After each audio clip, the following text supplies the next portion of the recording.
Baik teman-teman, Bismillahirrahmanirrahim. Assalamualaikum warahmatullahi wabarakatuh. Rabbi shrah li sadri wa yassir li amri wa hlul 'uqdatam min lisani yafqahu qawli. Rabbi zidni ilma warzuqni fahma. Kita mulai untuk kuliah NME pertemuan ke-12 ini dengan baca basmalah bersama-sama. Bismillahirrahmanirrahim. Oke deh, ini insya Allah teman-teman sudah bisa menyimaknya di YouTube begitu ya videonya. Dan insya Allah pada kesempatan video kali ini kita akan membahas tentang pengantar neraca massa rangkaian alat begitu.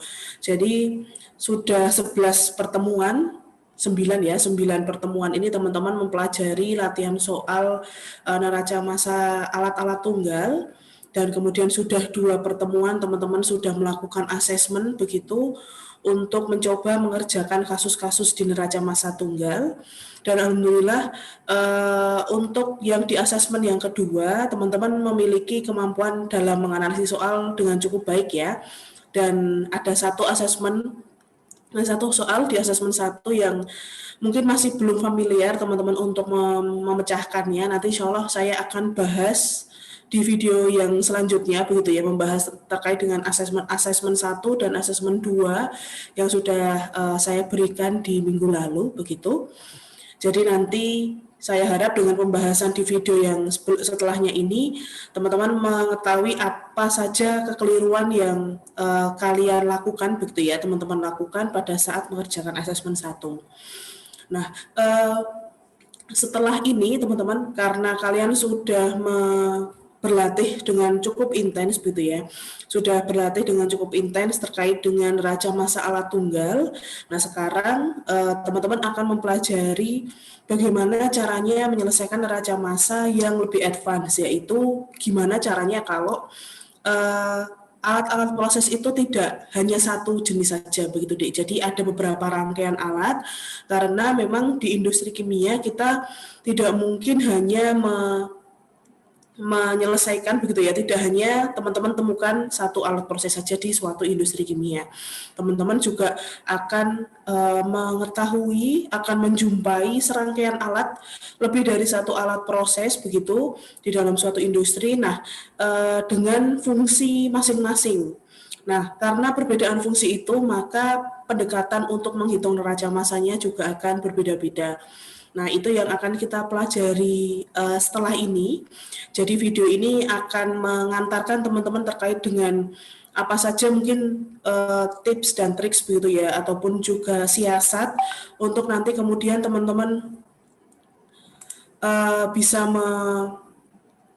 menyelesaikan salah satu kasus NM di rangkaian alat. Baik, kita lanjutkan untuk slideshow-nya ya. Baik, sebelum teman-teman kita masuk ke latihan soal, begitu latihan soal yang bisa kita sampaikan di satu tatap muka ini, satu video ini, saya akan mereview beberapa hal. Yang pertama adalah terkait dengan apa sih itu tadi industri kimia ya, seperti yang saya sampaikan tadi Dek, bahwa pengertian dari industri kimia itu adalah suatu industri yang akan merubah suatu bahan baku menjadi suatu produk yang bernilai ekonomi yang cukup tinggi, yang lebih tinggi, begitu dengan bantuan suatu reaksi kimia, begitu ya. Nah, di industri kimia itu nanti akan terdiri dari serangkaian alat-alat proses yang saling berhubungan satu sama lain. Dan secara urutan, nanti insya Allah teman-teman akan pelajari lebih lanjut ini di mata kuliah proses industri kimia.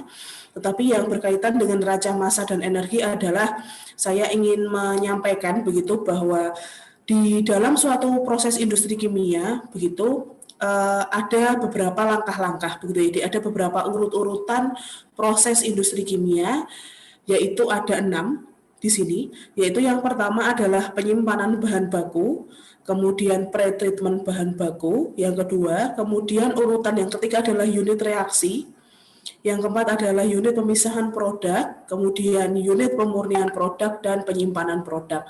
Jadi di setiap nomor ini, teman-teman, dari nomor 1 sampai nomor 6, teman-teman akan menemukan gitu ya, akan menemukan beberapa rangkaian alat proses yang nanti saling berhubungan satu dengan yang lain di dalam satu nomor yang sama, atau saling berhubungan satu sama lain di antar urutan begitu ya.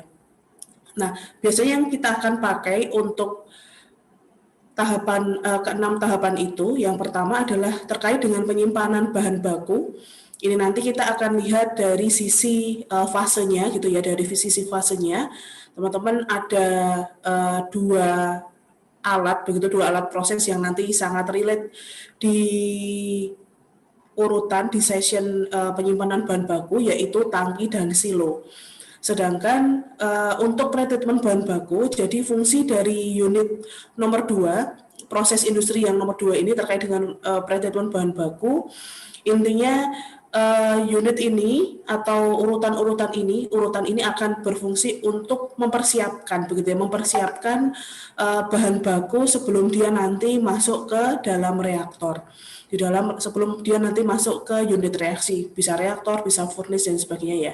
Nah, sebelum dia masuk ke furnace dan reaktor, biasanya bahan baku itu kan kita dapatkan dengan berbagai macam pertimbangan wujud gitu, Dik. Tetapi nanti di reaktor kita sudah tahu, oh fasenya sekian, atau fasenya seperti ini, atau suhunya seperti ini, maka dia harus ditreatment dulu begitu, Dik. Nah, beberapa pretreatment yang alat proses yang berkaitan dengan pretreatment bahan baku antara lain adalah mixer, size reduction, ini bisa crusher, mill grinder dan lain sebagainya. Begitu. Nah, kemudian setelah bahan baku itu nanti kita sudah siapkan sesuai dengan kondisinya untuk masuk reaktor, maka bahan baku ini nanti kita masuk ke unit urutan yang ketiga, yaitu unit reaksi. Jadi nanti di sini dia berubah bahan baku tersebut menjadi suatu produk. Nah, keluaran dari reaktor seperti yang sudah teman-teman coba hitung ya di NM reaktor kan ada faktor konversi gitu, ada faktor konversi yang mana nanti akan mengakibatkan ada beberapa bahan baku begitu ya, ada sebagian bahan baku yang nanti tidak terbentuk produk gitu ya, Dik. Jadi yang tidak terbentuk produk. Di sisi lain padahal kita ingin menjual produk itu dengan kemurnian tertentu begitu, dengan kemurnian yang semakin lebih tinggi kan berarti dia harganya lebih mahal juga begitu ya. Nah, kemudian untuk mencapai tujuan itu, jadi kita harus pisahkan begitu ya, pisahkan bahan baku yang enggak bereaksi ini dengan produk yang akan kita jual, kemudian produk yang sudah kita pisahkan dengan bahan baku ini nanti kemudian kita murnikan begitu, kita murnikan sesuai dengan kebutuhan pasar itu, spek pasar yang bisa kita jual itu sejauh apa. Nah, itu ada di unit urutan nomor 4 dan 5. Jadi unit urutan yang keempat adalah unit pemisahan produk. Jadi unit pemisahan produk ini berfungsi untuk memisahkan bahan baku yang tidak bereaksi, begitu karena konversi reaktor yang tidak 100% terhadap produk yang sudah kita bentuk begitu, Dik. Nah, pemisahan produk itu antara lain ini beberapa alat yang bisa kita pakai begitu ya, ada filter, dekanter, kemudian separator, ada menara destilasi, absorpsi, menara adsorpsi, evaporator, dryer dan lain sebagainya. Jadi beberapa lumayan cukup banyak alat proses yang nanti kita akan gunakan di baik pemisahan produk dan di pemurnian produk. Jadi kalau pemisahan produk concernnya adalah untuk membuang bahan baku atau memisahkan begitu ya, memisahkan bahan baku dengan produk yang akan kita jual, dan concern dari unit pemurnian produk adalah untuk memurnikan produk yang sudah bahan bakunya sudah kita hilangkan, Dek. Nah, kemudian kita cek kira-kira seperti apa komposisi produk tersebut. Oh, ternyata kok kurang bagus kualitasnya, maka itu nanti kita akan murnikan kualitas produk tersebut di unit pemurnian produk. Nah, biasanya alat-alat yang digunakan juga sama dengan alat-alat yang ada di unit keempat begitu ya, terkait dengan filter, dekanter, separator dan lain sebagainya, ini terkait dengan pemisahan produk.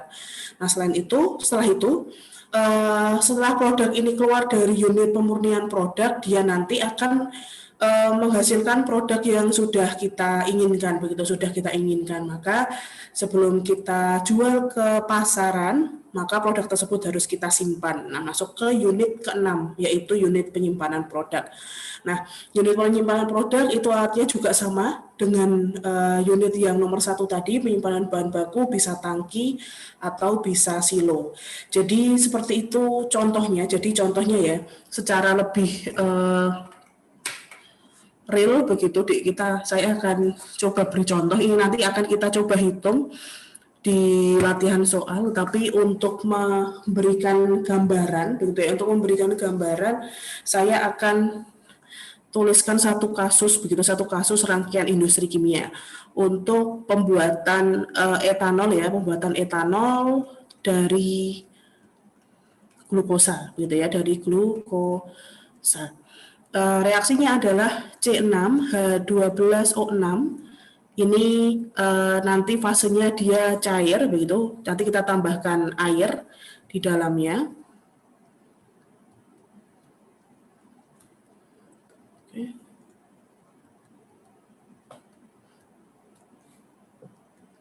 Oke, sebentar ya. Error nih pentabnya. Oke, ini kita akan reaksikan begitu secara fermentasi membentuk 2C2H5OH dengan 2CO2. Ini insya Allah sudah setimbang begitu teman-teman. Nah di sini reaksinya akan catatannya untuk proses pembuatan etanol dari glukosa ini adalah encer begitu ya. Jadi ini nanti sangat encer teman-teman. Jadi akan ada komposisi air di situ, sehingga untuk tahapan yang pertama tadi penyimpanan bahan baku ya, ini kita punya 2 alat begitu ya. Ini unit proses yang pertama yaitu terkait dengan penyimpanan bahan baku. Biasanya untuk glukosa nanti banyak sumber begitu, banyak sumber yang kita bisa ambil sumber glukosa untuk dibuatkan etanol. Salah satu yang paling umum, paling familiar itu adalah tetes tebu begitu. Nah, tetes tebu kan cair ya, Dik. Jadi untuk disimpan untuk tahap 1 penyimpanan bahan baku, kita akan simpan dia di dalam tangki. Tangki tetes tebu C6H12O6. Begitu. Kemudian karena reaksi ini sifatnya sangat encer begitu ya, bukan murni liquid begitu, bukan fasenya bukan L tetapi AG larutan, maka teman-teman juga membutuhkan air untuk nanti kita akan buat untuk mengencerkan si tetes tebu tersebut begitu. Maka kita juga butuh air untuk prosesnya. Nah, kemudian langkah kedua adalah sebelum dia nanti masuk ke reaktor, biasanya untuk proses tahapan kedua, tetes tebu itu nanti akan kita campurkan ke dalam mixer, begitu ya, ke dalam mixer untuk nanti dijadikan satu, begitu. Dia akan membentuk larutan. Jadi di sini kan dari sisi kualitatifnya C6H12O6 liquid, begitu, cair. Kemudian H2O-nya fasenya cair, kemudian di sini akan menghasilkan larutan C6H12O6 aki gitu ya, C6H12O6 aki gitu, karena ada air di sini yang sudah membersamai. Di sini kan dia murni 100% begitu, Dik. Jadi dia murni, kemudian di sini H2O-nya juga murni, sehingga kita harus masukkan ke mixer dulu untuk dilarutkan. Dicampur begitu ya, dicampur antara tetes tebu dengan air. Itu di tahap pretreatment bahan baku di unit operasi kedua. Kemudian di unit industri kimia yang ketiga adalah unit operasi. Di sini sudah kita masukkan ke reaktor begitu, ke dalam reaktor. Sehingga di sini akan menghasilkan, karena fase di sini ini fasenya adalah larutan, sedangkan di sini adalah gas, maka gas CO2 itu nanti akan keluar pada reaktor, sedangkan yang keluar yang di sini adalah sisa, karena konversi untuk fermentasi itu cukup rendah begitu, dia tidak 100% konversinya. maka kita akan mendapati produk keluaran reaktor itu adalah C2H5OH etanol yang terbentuk, kemudian C6H12O6 yang tidak bereaksi, kemudian ada air yang bersamai tetes tebu itu, dan juga ada etanol begitu ya. Jadi ada 3 ini begitu teman-teman. Nah, karena ini kan masih ada ini ya, bahan baku yang tidak terkonversi menjadi produk, maka kita butuh tahapan yang keempat begitu ya, atau tahapan pemisahan produk begitu ya, tahapan pemisahan produk. Nah, di sini kita harus cek dulu. Jadi pemilihan alat proses ini nanti teman-teman akan pelajari lebih lanjut di mata kuliah yang lain. Nah, untuk proses industri bioetanol, kita gunakan menara destilasi, teman-teman. Menara destilasi untuk memurnikan begitu ya, memurnikan etanolnya dulu. Jadi memisahkan etanol dengan C6H12O6.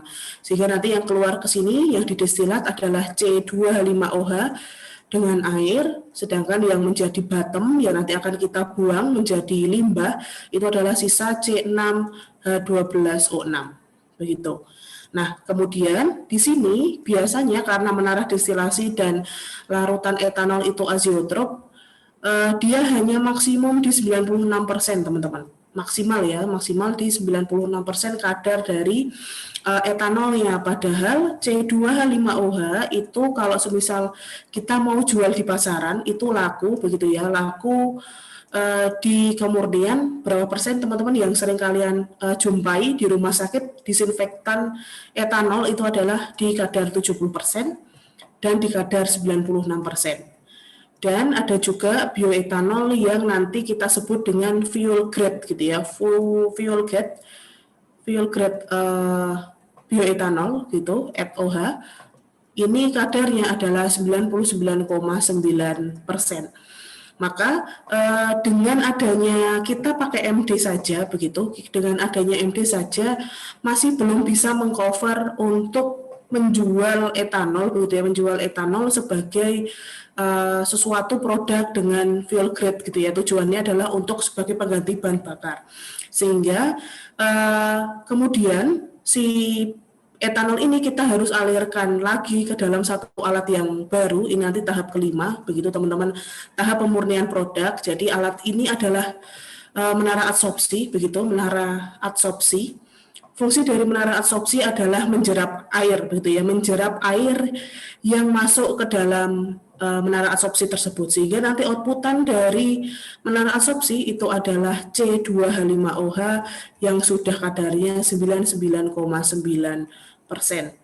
Airnya ini sudah kita jerap secara maksimal di dalam menara adsorpsi, sehingga nanti dia akan jadi airnya nanti akan terjerap di sini begitu teman-teman. Jadi di sini ini ada H2O terjerap di dalam menara adsorpsi tersebut, sehingga keluarannya adalah etanol yang sifatnya adalah fuel grade itu tadi.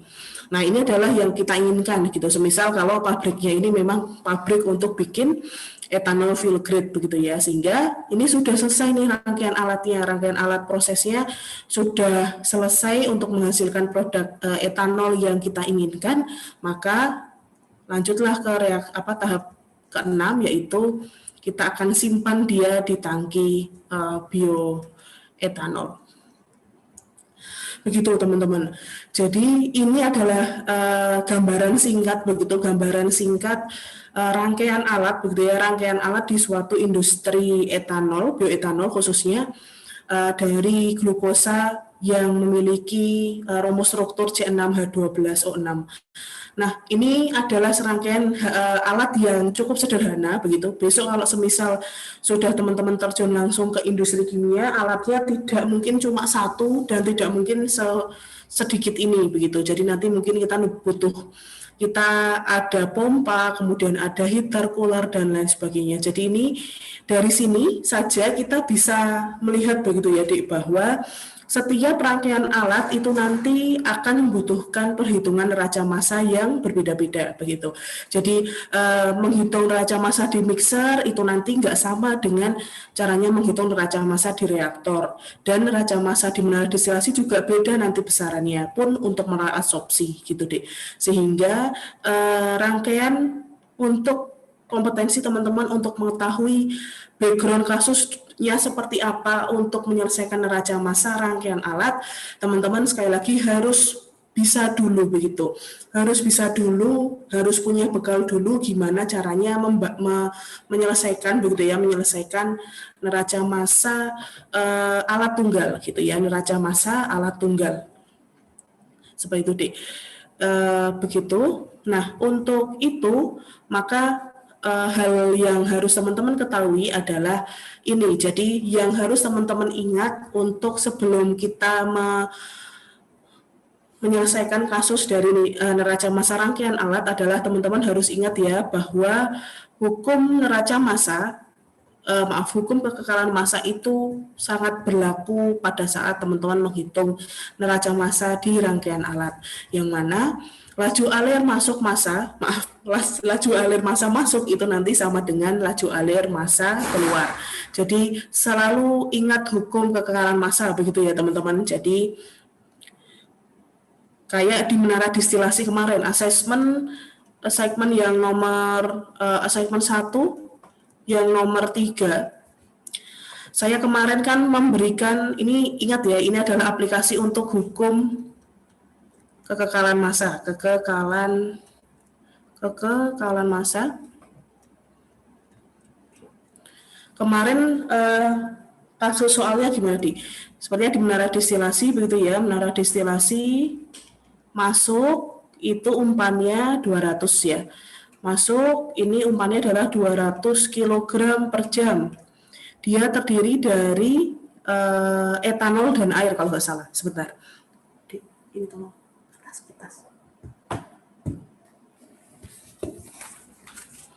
Oke, saya cek dulu.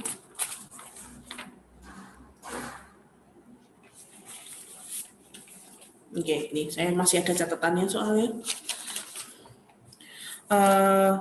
Di sini fitnya 200 kg per jam ya, dengan komposisi etanol C2H5OH-nya berapa persen kemarin teman-teman? 20% begitu ya. Kemudian H2O-nya adalah 80%.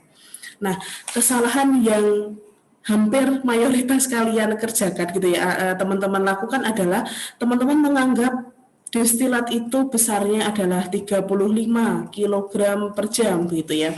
35 kg per jam dan bottomnya adalah 130 kg per jam.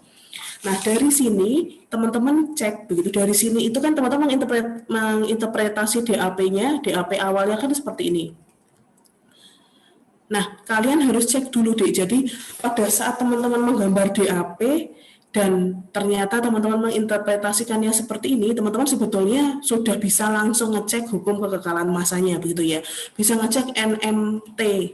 Nah, neraca massa total di MD ini begitu deh. Padahal NMT MD apa aja itu F in sama dengan F out. Yang masuk adalah F ya, sedangkan yang keluar adalah D plus B. F-nya 200, sedangkan D-nya 35, B-nya 130. Di sini total dari F out itu adalah masih 165 teman-teman. Di sini masih belum sama begitu ya, masih belum sama 200. Yang keluar itu bukan 200 deh, sehingga penginterpretasian gambar diagram alir proses di assignment 1 nomor 3 yang berkaitan dengan MD ya, ini salah gitu ya, dia salah karena memang teman-teman salah menginterpretasikannya begitu. Yang betul adalah seperti ini. Jadi DAP yang betul untuk segmen nomor 3 itu adalah MD feed begitu ya, feed-nya 200 kg per jam F1-nya, kemudian C2H5OH-nya itu 20% dan airnya adalah 80%. Nah, yang saya maksud di situ yang merupakan 35 kg per jam itu adalah hanya etanol teman-teman, C2H5OH. Sedangkan yang ada di bottom itu adalah yang 130 kg per jam itu adalah hanya air, begitu, hanya air. Maka kan saya teman-teman saya minta menghitung berapa destilatnya, berapa bottomnya, berapa komposisi begitu ya, komposisi di destilat dan berapa komposisi di bottom. Nah, apa yang seharusnya teman-teman selesaikan? Teman-teman tinggal selesaikan berapa tuh sebetulnya H2O yang di sini, begitu. Dan berapa tuh sebenarnya C2H5OH yang ada di sini, begitu. Nah, caranya seperti apa, Bu? Teman-teman harus tinjau neraca massa komponen, begitu ya. Neraca massa komponen C2H5OH dan neraca massa komponennya dari H2O. Gitu. Jadi untuk menghitung C2H5OH kan teman-teman punya di sini F in sama dengan F out begitu ya. Total ini adalah F sama dengan D plus B. Di sini karena F-nya untuk masanya C2H5 itu dalam fraksi.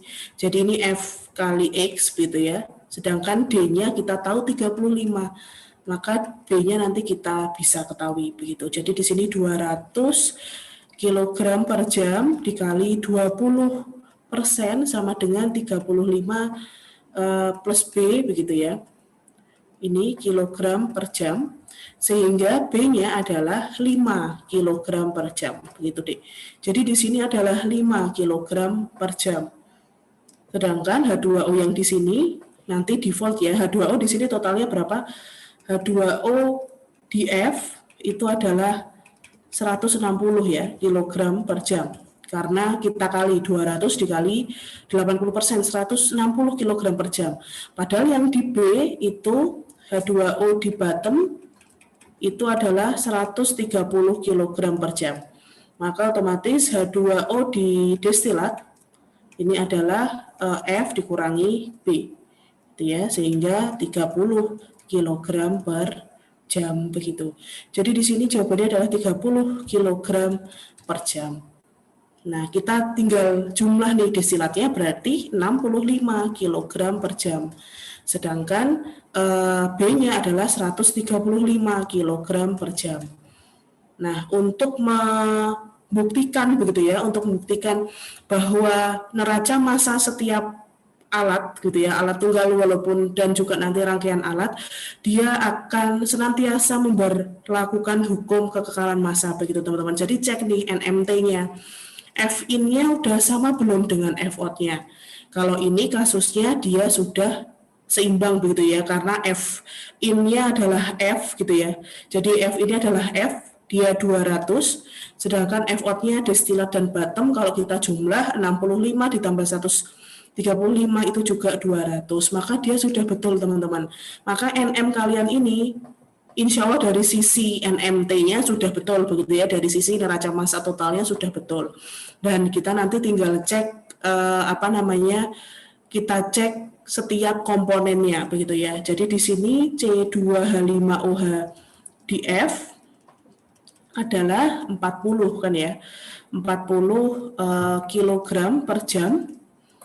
Kemudian C2H5OH di D adalah 35 begitu ya, 35 kg per jam.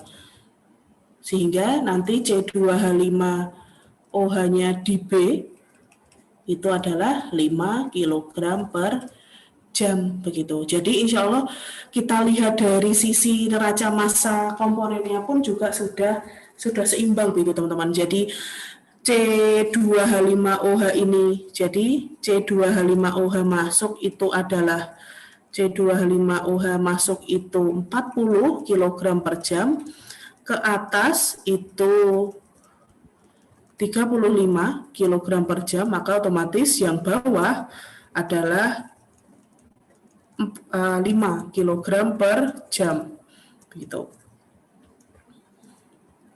Sedangkan air Kita tahu tadi 200 kali 80%, 160 kg per jam, teman-teman. Kita tahu di sini H2O-nya adalah 130 ya, 130 kg per jam, maka otomatis H2O di sini adalah 30 kg per jam. Sehingga ini adalah hukum gitu ya, hukum kekekalan massa itu selalu berlaku begitu ya, selalu berlaku begitu teman-teman. Jadi dari sini sudah tahu kesalahannya ya pada saat menjawab asesmen 1 nomor 3 yang berkaitan dengan MD, karena teman-teman menganggapnya yang 35 ini adalah asumsi yang salah tadi, menganggapnya D yang di atas adalah 35 begitu, 35 kg per jam. Dan B yang di bawah itu adalah 130. Nah, dengan pemisalan seperti ini, teman-teman cek aja dulu NMT-nya, kira-kira dia sudah sama enggak begitu. Ternyata kan enggak sama gitu ya, Dik. Yang F di sini 200, yang ke kanan masih 135, masih kurang, sehingga penginterpretasian diagram alir prosesnya pula masih belum betul. Hanya MD sih yang sebagian salah untuk teman-teman di asesmen 1. Untuk di asesmen 1 selain MD juga ada di mixer gitu ya. Tetapi setelah kita ulangi, teman-teman coba kerjakan kembali nomor 1 yang di mixer, alhamdulillah sudah cukup banyak yang betul begitu ya. Dan sudah cukup tahu untuk gimana caranya memperbaiki, tapi yang di MD ini masih banyak yang keliru. Begitu. Oke, jadi untuk bikin neraca massa rangkaian alat dan nanti alat proses juga ya, teman-teman diminta untuk selalu ingat hukum kekekalan massa. Jadi F-in harus sama dengan F-out. Kemudian ingat pula untuk masing-masing penyelesaian untuk masing-masing neraca massa alat proses tunggal.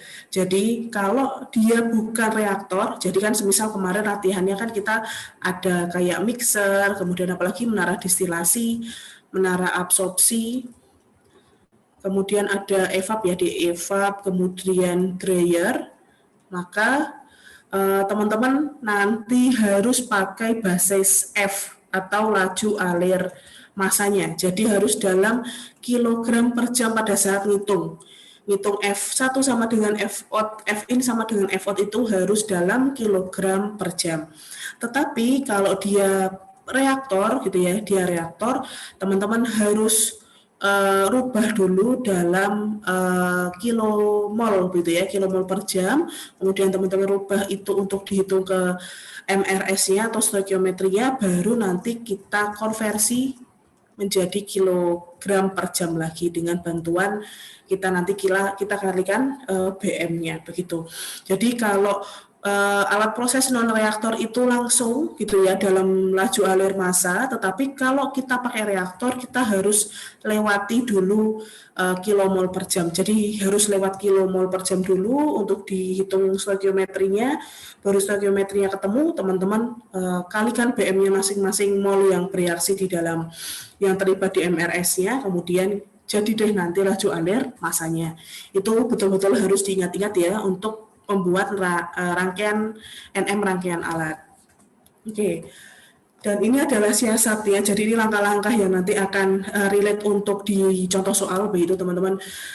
Yaitu yang pertama adalah perhatikan dulu kasusnya secara teliti gitu ya. Jadi memang ketelitian untuk menginterpretasi kasus itu cukup penting untuk di kasus neraca massa alat, apalagi kalau kasusnya dijabarkan secara soal cerita begitu ya, secara paragrafis gitu. Jadi harus betul-betul dicek kasusnya, diteliti dulu.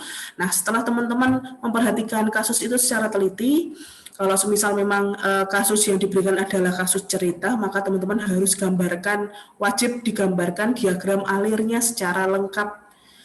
Lengkap di sini adalah lengkap dengan keterangan-keterangan yang mungkin disampaikan begitu ya, yang disampaikan di dalam soal cerita tersebut.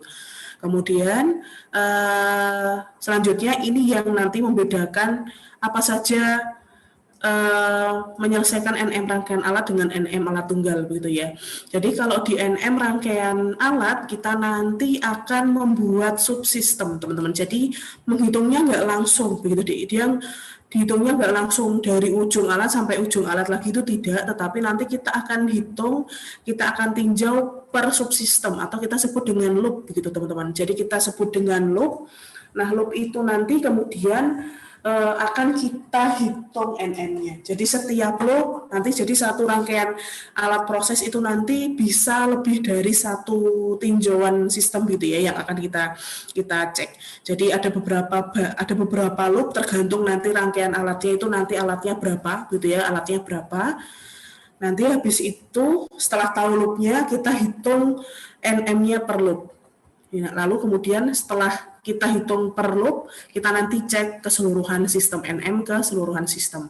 Jadi siasatnya seperti itu teman-teman. Jadi yang insya Allah untuk 1 dan 2 ini sama dengan caranya menyelesaikan NM alat tunggal ya. Jadi teman-teman baca dulu soalnya dengan teliti, kemudian teman-teman gambarkan diagram alur prosesnya. Nah, yang beda di pembuatan NM rangkaian alat adalah di nomor 3, 4, dan 5. Jadi intinya kita akan buat loop sistem kecil-kecil dulu untuk nanti mengecilkan, untuk nanti mempermudah kalian untuk menghitung neraca masanya. Setelah itu baru setelah semua sistem loop itu sudah terhitung, nanti kita cek dari awal sampai akhir NM-nya. Kalau sudah betul keseluruhannya, maka sudah balance, maka perhitungan neraca massa rangkaian alat teman-teman itu sudah betul begitu. Insya Allah itu untuk video kali ini saya akan memberhentikan sampai sini, jadi ke teorinya dulu ya. Nah, setelah ini saya akan upload lagi video YouTube yang baru untuk membahas contoh soal berkaitan dengan rangkaian alat, neraca massa rangkaian alat untuk proses pembuatan bioetanol dari tetes tebu. Seperti ini nanti lumayan cukup banyak di kasus ceritanya, jadi saya akan cut biar nanti teman-teman kalau ingin mereplay lagi dan hanya ingin memfokuskan mungkin kepada teorinya, nanti teman-teman bisa baca video ini, bisa simak video ini. Kalaupun ingin mereview untuk latihan soalnya, nanti teman-teman bisa cek video saya yang selanjutnya. Begitu. Jadi kita ketemu lagi di video yang selanjutnya ya, teman-teman. Terima kasih. Wassalamualaikum warahmatullahi wabarakatuh.